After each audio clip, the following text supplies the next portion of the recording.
C'est une page de l'histoire du Burkina après 27 ans de règne. L'homme fort du pays est poussé à la porte par une insurrection populaire. Blaise Compaoré, qui voulait modifier la constitution pour se maintenir au pouvoir, est chassé le 31 octobre 2014 et contraint à l'exil.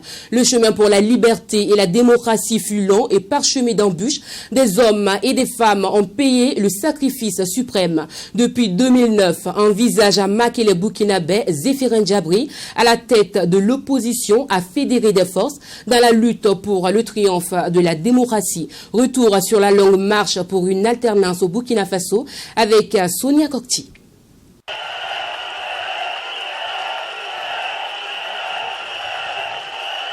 C'est une figure emblématique de la lutte pour l'alternance au Burkina Faso. À 60 ans, ce brillant intellectuel qui a enseigné à la prestigieuse université de Harvard aux États-Unis a quitté la tête d'Areva en Afrique et au Moyen-Orient pour se lancer dans le combat politique pour l'alternance. En 2009, Zéphirin Diabré lance le FOCAL, le Forum pour l'alternance, et sa formation politique, l'Union pour le progrès et le changement en 2010.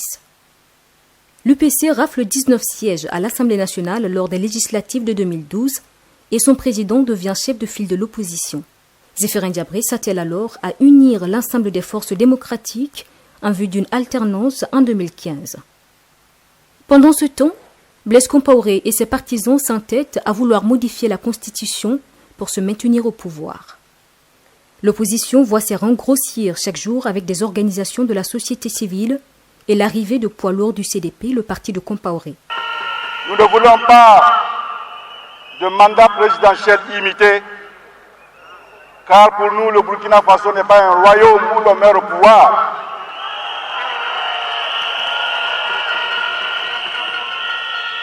C'est une république où les hommes passent et les institutions demeurent. Le thermomètre de la grogne sociale monte à Ouagadougou et dans tout le pays avec des manifestations contre toute modification de la Constitution. En octobre 2014, la lutte passe à une phase décisive. L'opposition lance la désobéissance civile sur toute l'étendue du territoire. Les jours sont comptés pour l'homme fort qui dirige le Burkina d'une main de fer depuis 27 ans. Le 28 octobre 2014, Zéphirin Diabré annonce les couleurs face à des dizaines de milliers de personnes réunies à la place de la Révolution. Vous avez bien compris que désormais, notre lutte est rentrée dans sa phase finale. Maintenant là, ça passe ou ça casse.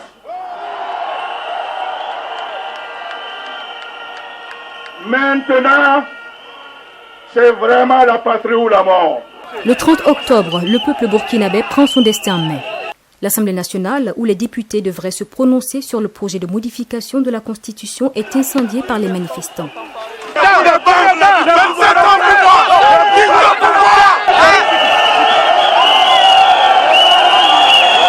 Le RSP, la garde présidentielle de Blaise Compaoré, est en déroute, contraint de fuir devant la détermination des manifestants aux mains nues. Le 31 octobre, la messe est dite pour Compaoré qui est contraint de jeter l'éponge et de fuir le Burkina sous un soleil ardent. Une nouvelle ère commence au Burkina avec ses espoirs et surtout plusieurs inconnus.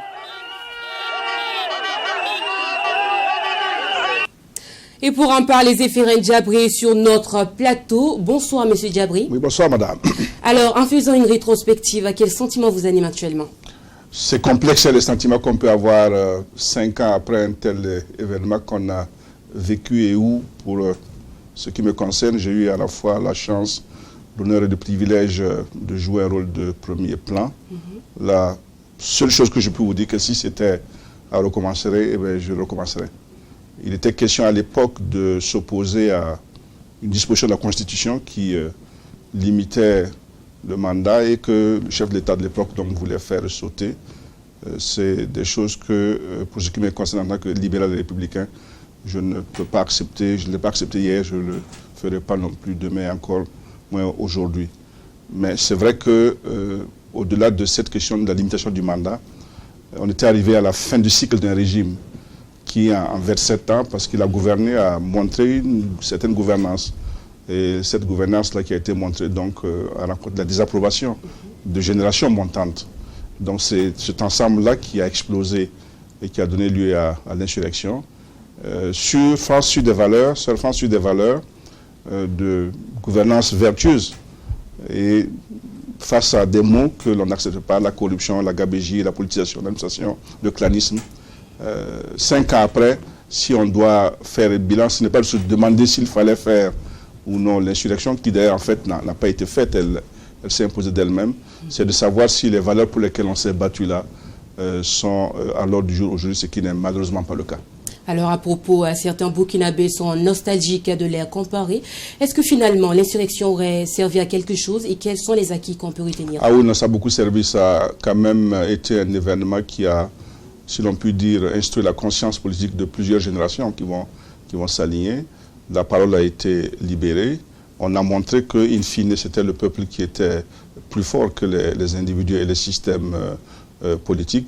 Bon, c'est vrai que sortant d'insurrection, on est retombé dans le système de la démocratie libérale qui consiste à repartir et voter. Et c'est là que d'autres paramètres rentrent en ligne de compte, à savoir les réseaux, l'implantation, l'argent. Et c'est ce qui sans doute a fait que c'est ceux qui sont au pouvoir actuellement qui l'ont emporté. Vous voyez, quand vous regardez un peu l'ensemble des partis qui animaient un peu l'opposition de l'époque, mettant le MPP à part, en dehors de l'UPC, aucun des autres partis d'opposition, y compris les sankaristes qui sont là depuis des dizaines d'années, n'a réussi à avoir même un simple groupe parlementaire à l'Assemblée nationale. Or, la jeunesse qui est sortie là, elle criait la patrie ou la mort. Voilà, c'est là où il y a un hiatus et qui montre bien que la politique aussi a des règles qu'il faut parfois comprendre ou chercher à comprendre pour bien pouvoir réussir sur le terrain. Justement, des analystes estiment que l'insurrection est une révolution inachevée. Est-ce que vous partagez le même point de vue? Oui, au sens où ce pourquoi on s'est battu, on ne l'a pas encore. Donc ça veut dire que le combat doit continuer. Il ne se dénouera pas de la même manière forcément, puisqu'on n'a pas une problématique qui se pose de la même manière. Mais il faut que quelque part, dans un avenir qui n'est pas loin, sans aucun doute par la voie électorale, on puisse renverser ceux qui sont là démocratiquement et avoir un régime qui apportera ce que les gens, et nous appelons le vrai changement, c'est je crois ce que les gens attendent. Alors, en parlant de la situation sécuritaire, le gouvernement n'y est pour rien. Et elle résulte de la déstabilisation de la Libye et du Mali. Qu'auriez-vous changé si vous étiez au pouvoir? Alors, d'abord, dire que le gouvernement n'y est pour rien, c'est insulter l'intelligence des Burkinabés et de l'opinion publique. Tout ce qui se passe dans un pays, que ce soit ici, dans un autre continent, est de la responsabilité du gouvernement, même s'il n'est pas coupable. Donc, on ne peut pas dire que le gouvernement n'y est pour rien. Quand ce gouvernement arrivait au pouvoir, la situation sécuritaire n'était pas ce qu'elle est aujourd'hui. Voilà. Deuxièmement, on n'est pas le seul pays de la sous-région ni du monde qui est affecté donc par la menace terroriste. Vous savez, on peut prendre plusieurs exemples. Tous les phénomènes sont mondiaux. Prenez par exemple le sida. Au Burkina Faso, nous sommes à un taux de prévalence qui ne vaut même pas 2%. Mais il y a des pays comme le Botswana qui sont encore à des dizaines de pourcents. Quelle est la différence? C'est la manière dont on l'a géré. Donc face à un problème, et c'est là qu'on voit la différence, c'est la manière dont vous le gérez. Et clairement, on a mal géré cette affaire-là. Et le MPP et ses alliés ont lamentalement échoué. Il faut qu'ils le reconnaissent. Le reconnaître n'est pas une honte en soi. C'est vrai que c'était un challenge qui n'était pas très facile. Mais il faut qu'ils reconnaissent d'abord humblement qu'ils ont échoué. Et qu'ensemble, on voit quelles sont les idées qu'on peut donner pour qu'éventuellement, on puisse sortir donc, le pays de cette situation-là. Parce que c'est notre pays à tous. Alors, dernière question, Zéphirine Diabri. Vous êtes toujours chef de file de l'opposition politique burkinabé, mais cette fois-ci, aux côtés de ceux avec qui vous avez combattu. C'est ça. Est-ce que ce n'est pas un paradoxe? Non, non, pas du tout. Le combat qu'on a mené contre eux portait sur un point bien précis. C'est la question de la modification de l'article 37 de la Constitution. Je crois qu'aujourd'hui, aucun homme politique raisonnable ne peut même rêver de penser qu'un seul jour, il peut, même s'il accède au pouvoir ici, gouverner de manière indéfinie. C'est ancré maintenant, et je crois que l'un des acquis de l'insurrection, c'est que c'est écrit dans le marbre, que quand on prend le pouvoir dans ce pays-là, on fait un mandat, un deuxième si les gens veulent, mais ça s'arrête là. Dès lors que vous enlevez ça, rien n'empêche qu'un parti comme le CDP vienne rejoindre l'opposition avec un parti comme l'UPC, puisqu'à ce moment-là, on ne parle plus de l'article 37, mais on parle de ce qu'on pense du MPP. Est-ce que le MPP gouverne bien ou pas? Nous disons qu'il gouverne mal. Le CDP dit qu'il gouverne mal. Est-ce que vous voulez que parce que le CDP dit qu'il gouverne mal et qu'il y a de cela 4 ans, nous étions face à eux, je dois changer ma perception pour dire que les deux gouvernent bien? Non. Si nous estimons tous les deux qu'ils gouvernent mal, forcément nous sommes ensemble dans le même camp, l'opposition, et nous travaillons pour une alternance démocratique. C'est pour dire que l'union fait la force. Ah oui, tout à fait. Et elle le fera en 2020. Nous sommes en train, je l'ai déjà dit, dans des concertations, parce que telles que les choses se présentent aujourd'hui, et quand nous analysons finement, mais c'est vrai que pour vous, ce n'est pas quelque chose que vous voyez à l'œil nu, finement un peu la carte électorale. Et quand nous regardons un peu le rapport des forces, vous savez, jusqu'à, disons, l'apparition de l'UPC, on avait un système qui était largement dominé par le parti au pouvoir. Le président Blaise Compaoré se faisait élire à 80% en son temps. Ça, c'est fini parce qu'à l'opposition aujourd'hui, on a des forces qui pèsent. À l'époque, on n'avait pas qui pèsent. La seule force qui pèsait d'une certaine manière, c'est le parti de Maître Bernardin Sankara. Mais à 20 ans de présence sur la scène, il n'a jamais réussi à avoir à lui seul un groupe parlementaire. C'est 4-5 députés, ça ne dépasse pas ça. Nous sommes arrivés avec 19, ensuite 33. Le CDP est arrivé avec 19 malgré l'insurrection. Et d'autres forces dans l'opposition ont aussi un certain poids. Donc, en dehors du MPP dans la majorité, il n'y a pas un seul parti qui a une réserve de voix. Mais nous, on a 2, 3, 4, 5 partis qui ont une assise électorale. Je ne vois pas avec tout cela.